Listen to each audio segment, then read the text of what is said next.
Sa video na ito ay pag-uusapan po natin ang isang napakahalagang issue na kasalukuyang kinakaharap ni Pi Network.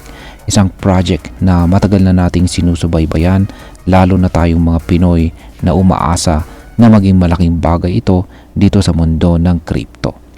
Ngayon bumagsak po ang daily trading volume ni PiCoin ng halos 44% at umabot na lang sa $158 million. Marami po ang nagtatanong, may pag-asa pa ba itong si Pi Network o ito na ang simula ng kanyang pagbagsak? Ayon po sa ilang mga analyst, kung hindi umabot ng $10 ang presyo ni PiCoin, posibleng ito na ang katapusan ng project na ito. Pero bakit nga ba? At ano ang mga factors na nagdudulot ng pagbagsak ng interest ng mga investors? At higit po sa lahat ay paano po ito makakaapekto sa atin bilang mga Pinoy crypto investors. Kaya ayan po ang siyang ating pag-uusapan sa video na ito. Pero bago po tayo magpatuloy ay pakibasa po muna ang disclaimer dito sa ibaba ng ating screen. Ayan, simulan po natin sa unang katanungan kung ano po ang dahilan kung bakit bumabagsak ang interest ng mga investors dito kay Pi Network. Isa po sa mga pinakaunang dahilan ay ang mabagal na transaction activity ng Pi blockchain. Ayon po kay Eddie Cabas, isang member ng Pi Network community, ang Pi blockchain ay hindi impressive sa dami ng transactions kada segundo. Imagine mo to, less than 1 transaction per second lang ang napuproseso. Samantalang dati ay ipinagmamalaki nila na kaya nitong mag-handle ng thousands of transactions per block. Kung titingnan po natin, malaking bagay ito. Kasi dito sa mundo ng crypto, isa po sa mga sukatan ng adoption at saka real world use ay isang token ay kung gaano ka-active ang network. Kung halos wala namang activity, paano magkakaroon ng tiwala ang mga malalaking investors? Ayan. Ngayon ay matibay pa rin ba ang technical performance ng Pi Network? Ayan, ang sagot po dyan ay oo naman. Ayon yan kay Dr. Altcoin, isa ring analyst at saka community member. Ayan, ayon sa kanya ay matibay naman daw ang system ni Pi Network. In fact, ay meron daw siyang 99.5% na transaction success rate. At nakaka-process po ito ng average na 20 transactions per block. So technically ay gumagana naman ang Pi Network. Pero ito po ang catch. Hindi sapat ang technical performance kung wala namang tiwala ang mga tao sa project. At dito po papasok ang mas malaking issue. Yan, ano nga ba ang problema sa transparency ng Pi Network? Ang isa pang malaking dahilan ng pagbaba ng tiwala ng Pi Network, tiwala ng mga tao dito kay Pi Network ay ang kakulangan ng transparency mula sa mga co-founders. Yan, hanggang ngayon ay halos walang public appearance or interview sina Nicolas Kokkalis at saka si Qingjiao Fan, ang mga taong nasa likod ng project na ito. Sabi nga ni Dr. Altcoin, bakit iniiwasan ng co-founders ang mga interview? Bakit hindi sila humaharap sa mga community?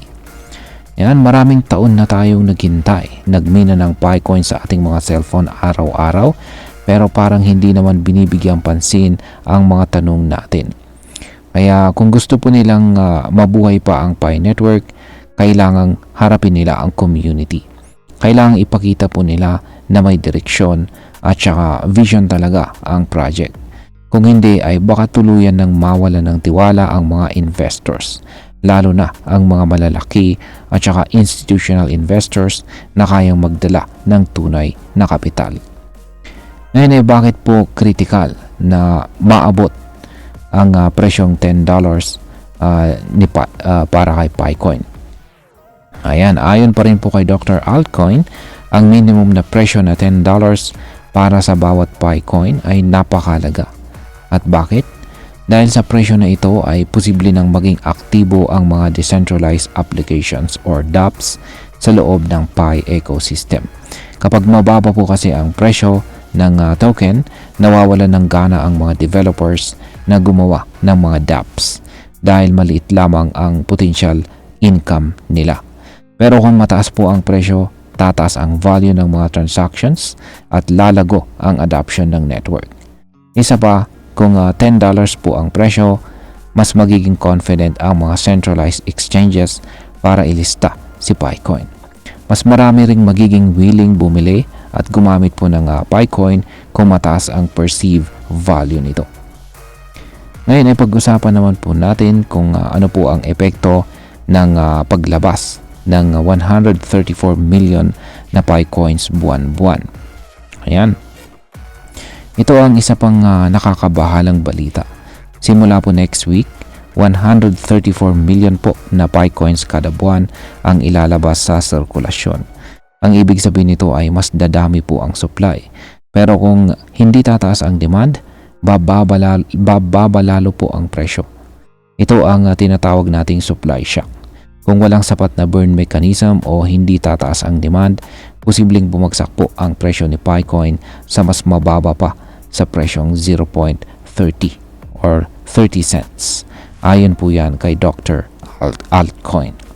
Ngayon kung ikaw po ay isa sa mga umaasang yayaman dito kay PiCoin, itong senaryo na to ay malaking banta. Imagine mo kung ang token na hawak mo ay patuloy na bumababa ang value, talo ka pa kahit matagal mo itong naipon. At ngayon ay pag-usapan naman po natin ang maaring maging epekto nito para sa atin bilang mga Pinoy crypto traders at investors ni PiCoin. Malaki po ang epekto nito para sa atin na umaasa sa financial freedom gamit ang crypto. Marami po sa atin ang nagmina ng PiCoin mula pa noong umpisa, umaasang maging katulad ito na ni Bitcoin o Ethereum. Pero kung hindi po maayos ang issues tulad po ng kakulangan sa transparency, bumababang investor confidence at saka oversupply ng tokens, baka mawalan ng halaga ang lahat ng pinaghirapan natin. Hindi naman natin sinasabi na wala ng pag-asa ang Pi Network, pero kailangan ng malinaw na aksyon mula sa PiCore team. Kailangan po nilang harapin ang community, i-address ang mga issue at gumawa ng matibay na plano para sa pagtaas ng token value or presyo ni PiCoin. Yan, bilang panghuli ay ang masasabi ko naman po rito ay naniniwala ako na ang potensyal ni Pi Network ay hindi pa lubusang nawawala. Meron pa rin itong community support at may pagkakataon pa rin itong makabangon, pero limitado na ang oras. Kung gusto talaga ng Pi Network na maging bahagi ng long-term crypto ecosystem, kailangan nilang maging open, transparent at saka proactive sa pag-manage ng kanilang token economy. Kailangan nilang gumawa ng matalinong desisyon sa token release, token burn at saka ecosystem development. At para sa atin, yan ay tandaan nating wag lang tayong umasa sa hype. Mag-research po tayo, maging updated po tayo sa mga developments at wag po tayong matakot na mag-diversify ng ating crypto assets. At ayan, hanggang dito na lamang po tayo sa video na ito mga ka-crypto. Marami pong salamat sa panonood. Ingat po tayo lagi at God bless po sa ating lahat.